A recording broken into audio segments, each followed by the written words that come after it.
Las uvas, grapes. Miguel was the only one who could have taken the money orders. No one doubted that.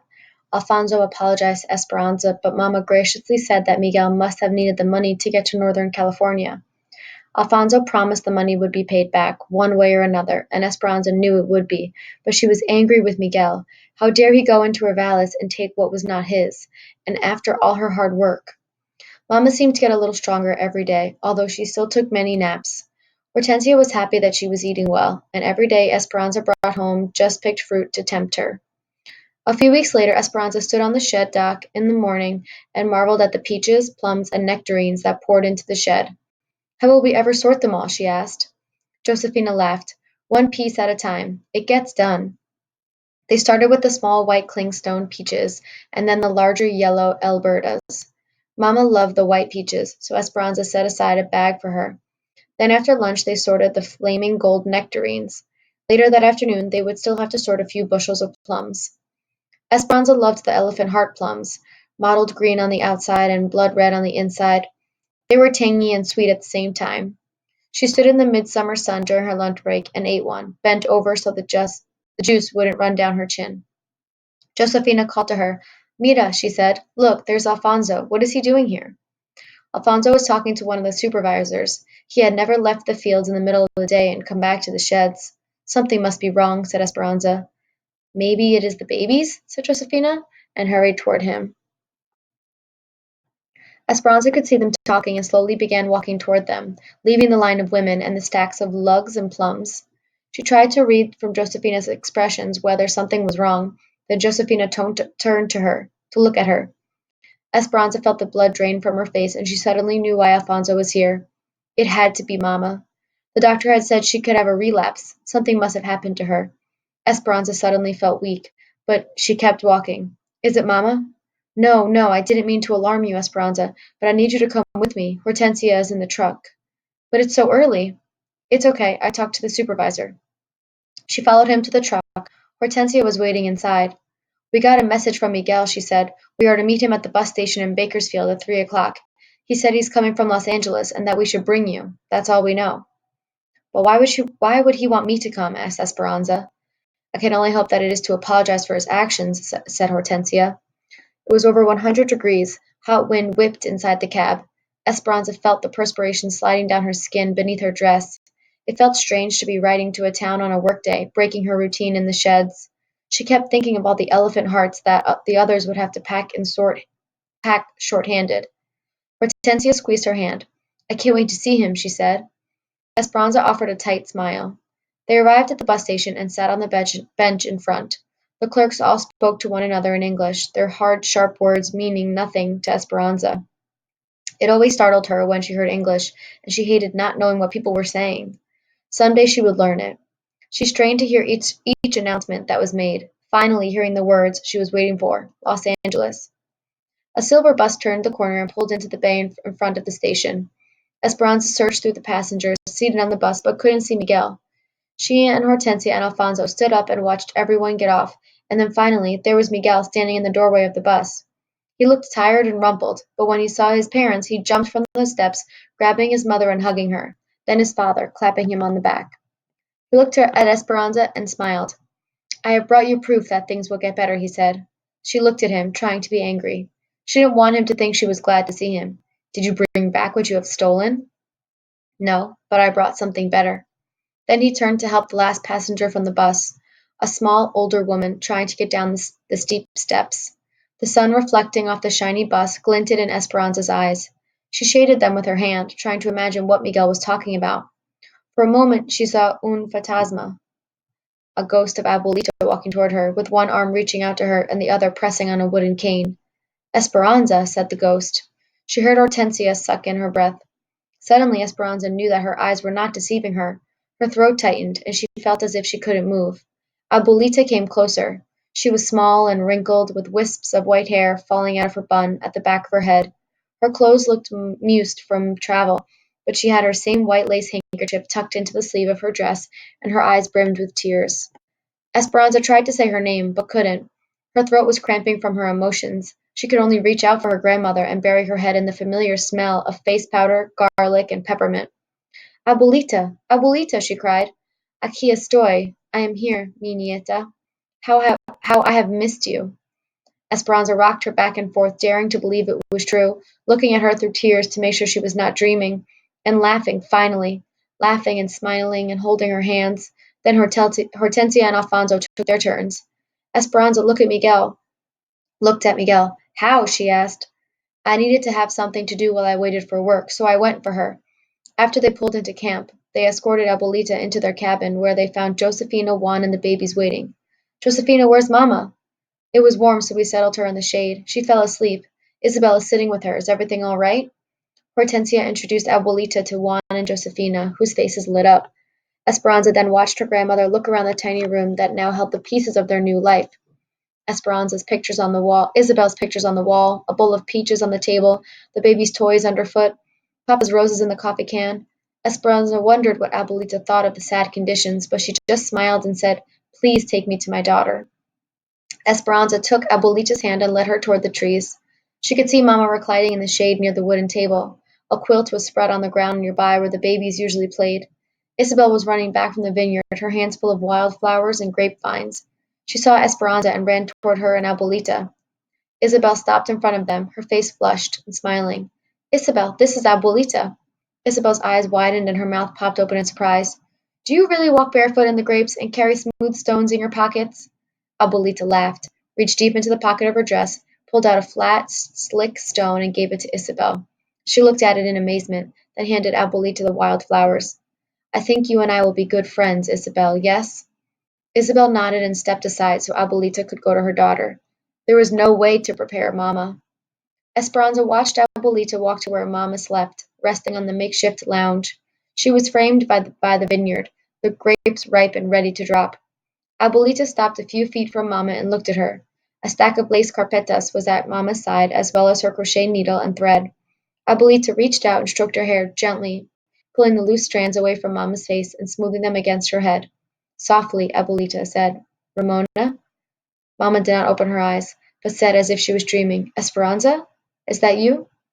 No, Ramona, it's me, Abuelita. Mamma slowly opened her eyes. She stared at Abuelita with no reaction, as if she was not really seeing her at all. Then she lifted her hand and reached out to touch her mother's face, making sure that the vision was true. Abuelita nodded. Yes, it is me, I have come. Abuelita and Mamma uttered no words that anyone could understand. It was their own language of happy exclamations and overwhelming emotions. Esperanza watched them cry, and she wondered if her own heart would burst from so much joy. Oh, Esperanza, said Isabel, jumping up and down and clapping. I think my heart is dancing. Esperanza barely choked out the whisper, Mine too. Then she picked up Isabel and spun her around in her arms. Mamma would not let go of Abuelita. She scooted over and made Abuelita sit next to her and held onto her arms as if she might disappear. Suddenly, Esperanza remembered her promise, ran back to the cabin, and returned, carrying something in her arms. Esperanza, said Abuelita, could that possibly be my blanket? Did you finish it? Not yet, she said, unfolding the blanket. Mamma held one end, and Esperanza pulled the other end. It reached from the chinaberry tree to the mulberry. It could have covered 3 beds. They all laughed. The yarn was still connected, waiting for the last row to be finished. They all gathered on the quilt at the end at the table. Esperanza sat down and pulled the massive blanket next to her, took the needle, and began crocheting the final stitches. When Mamma could finally speak, she looked at Abuelita and asked the same thing Esperanza had asked. How did you get here? Miguel, said Abuelita. He came for me. Luis and Marco have been impossible. If I went to the market, one of their spies would follow me. I think they thought you were still in the area and would eventually come back for me. 10 stitches up to the top of the mountain. Esperanza listened to Abuelita tell Mamma about how infuriated to Luis had been when he found out they were gone. He'd become obsessed with finding them and questioned all of their neighbors, including Senor Rodriguez. They had even come to the convent to question her sisters, but no one told him anything. Add 1 stitch. A few months later, after they left, she had a premonition that something was wrong with Mamma. That feeling would not let go of her, so she lit candles every day for months and prayed for their safety. 9 stitches down to the bottom of the valley. Then one day, when she had almost given up hope, she found an injured bird in the garden that she did not think would fly again. But the next morning, when she approached it, the bird lifted into the sky. She knew it was a sign that whatever had been wrong was better. Skip 1 stitch. Then one of the nuns brought her a note that someone had left in the poor box addressed to her. It had been from Miguel. He suspected that Abuelita was being watched, so he delivered his notes after dark, telling her of his plan. 10 stitches up the mountain. Miguel and Senor Rodriguez came in the middle of the night and took her to the train station. It was all very exciting, and Miguel didn't leave her side once during the entire trip. He brought her all the way here. Add 1 stitch. He said that Ramona and Esperanza needed her. He was right, said Mamma, her eyes teary again, gratefully looking at Miguel. Mountains and valleys, so many of them, thought Esperanza. When a strand of her hair fell into her lap, she picked it up and wove it into the blanket, so that all the happiness and emotion she felt at this moment would go with it forever. When Esperanza told Abuelita their story about all that had happened to them, she didn't measure time by the usual seasons. Instead, she told it as a field worker, in spans of fruits and vegetables, and by what needed to be done to the land. They had arrived in the valley at the end of grapes, Thomson seedless, red Malagas, and blueback ripe Ribiers. Mamma breathed in the dust at the end of the grapes, and that's when she got sick. Then it had been time to prune the grapes and get ready for potatoes. Working potatoes was the heart of winter and the cold that dampened the bones. And during potato eyes, Mamma had gone to the hospital. There had been no months with names, only the time of tying canes and mist, the ghost of grapes and gray days that never warmed. But afterward came the anticipation of spring and a valley pregnant with needs, graceful asparagus, ripening vineyards and groaning trees. Then early peaches called, crickets in the fields started their nightly symphonies, and Mamma came home. Abuelita arrived during plums, and now the grapes were delivering another harvest and Esperanza was turning another year. A few days before her birthday, Esperanza begged Miguel to drive her to the foothills before sunrise. There was something she wanted to do. She woke in the dark and tiptoed from the cabin. They followed the dirt road and headed east and parked when they could go no farther. In the gray light, they could see a small footpath to a plateau. When they got to the top, Esperanza looked out over the valley. The cool, almost morning air filled her senses. Below she could see the white roofs of the cabins in straight rows, the fields beginning to take form, and over the eastern mountains a hopeful brightening. She bent over and touched the grass. It was cold but dry. She lay down on her stomach and patted the ground next to her. Miguel, did you know that if you lie on the ground very still, you can feel the earth's heart beating? He looked at her skeptically. She patted the ground again, then he lay down as she was, facing her. Will this happen soon, Esperanza? Aguantante tantito y la fruta caerá en tu mano. Wait a little while and the fruit will fall into your hand. He smiled and nodded. They were still. She watched Miguel watching her, and then she felt it, beginning softly, a gentle thumping, repeating itself, then stronger. She heard it too. Shump, shump, shump. The earth's heartbeat, just like she had felt it that day with Papa. Miguel smiled, and she knew that he felt it too. The sun peeked over the rim of the distant ridge, bursting the dawn onto the waiting fields. She felt its warmth washing over her and turned her back and faced the sky, staring into the clouds now tinged with pink and orange. As the sun rose, Esperanza began to feel as if she rose with it, floating again, like the day on the mountain, when she first arrived in the valley. She closed her eyes, and this time she did not careen out of control. Instead, she glided above the earth, unafraid. She let herself be lifted into the sky, and she knew that she would not slip away. She knew that she would never lose Papa or El Rancho de las Rosas or Abuelita or Mama, no matter what happened. It was Carmen, the egg woman, had said on the train. The egg woman had said on the train. She and her family, a garden full of roses, her faith and her memories of those who had gone before her. But now she had even more than that, and it carried her up as on the wings of the phoenix. She soared with the anticipation of dreams she never knew she could have, of learning English, of supporting her family, of someday buying a tiny house. Miguel had been right about never giving up, and she had been right too, about rising above those who held them down. She hovered high above the valley, its basin surrounded by the mountains. She swooped over Papa's rose blooms, buoyed by rose hips that remembered all the beauty they had seen. She waved at Isabel and Abuelita, walking barefoot in the vineyards, wearing grapevine wreaths in their hair. She saw Mama sitting on a blanket, a, a coffee of color that covered an acre of zigzag rows. She saw Marta and her mother walking in an almond grove holding hands. Then she flew over a river, a thrusting torrent that cut through the mountains. And there in the middle of the wilderness was a girl in a blue silk dress, and a boy with his hair slicked down, eating mangoes on a stick carved to look like exotic flowers, sitting on a grassy bank on the same side of the river.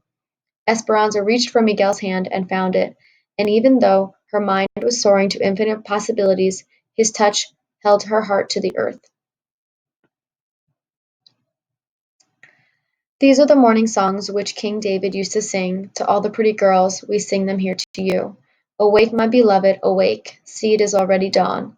The birds are already singing. The moon has already gone. On the morning of her birthday, Esperanza heard the voices coming from outside her window. She could pick out Miguel's, Alfonso's, and Juan's. She sat up in bed and listened, and smiled. Esperanza lifted the curtain. Isabel came over to her bed and looked out with her, clutching her doll. They both blew kisses to the men who sang the birthday song. Then Esperanza waved them inside, not to open gifts, but because she could already smell coffee coming from the kitchen. They gathered for breakfast: Mama and Abuelita, Hortensia and Alfonso, Josefina and Juan, and the babies and Isabel. Irene and Melina came, too, with their family. And Miguel. It wasn't exactly like the birthdays of her past, but it would still be a celebration, under the mulberry and chinaberry trees, with newborn rosebuds from Papa's garden. Although there were no papayas, there was no cantaloupe, lime, and coconut salad, and machaca burritos topped with lots of laughter and teasing. At the end of the meal, Josefina brought out a flan de almendras, Esperanza's favorite, and they sang the birthday song to her again. Isabel sat next to Abuelita at the wooden table. They held each other. They each held crochet hooks and a skein of yarn. Now watch, Isabel. 10 stitches up the mountain, up to the top of the mountain, Abuelita demonstrated, and Isabel carefully copied her movements. The needle rocked awkwardly at the end of her beginning rows. Isabel held up her work to show Esperanza. Mine is all crooked. Esperanza smiled and reached over and gently pulled the yarn, unraveling the uneven stitches. Then she looked into Isabel's trusting eyes and said, Do not ever be afraid to start over.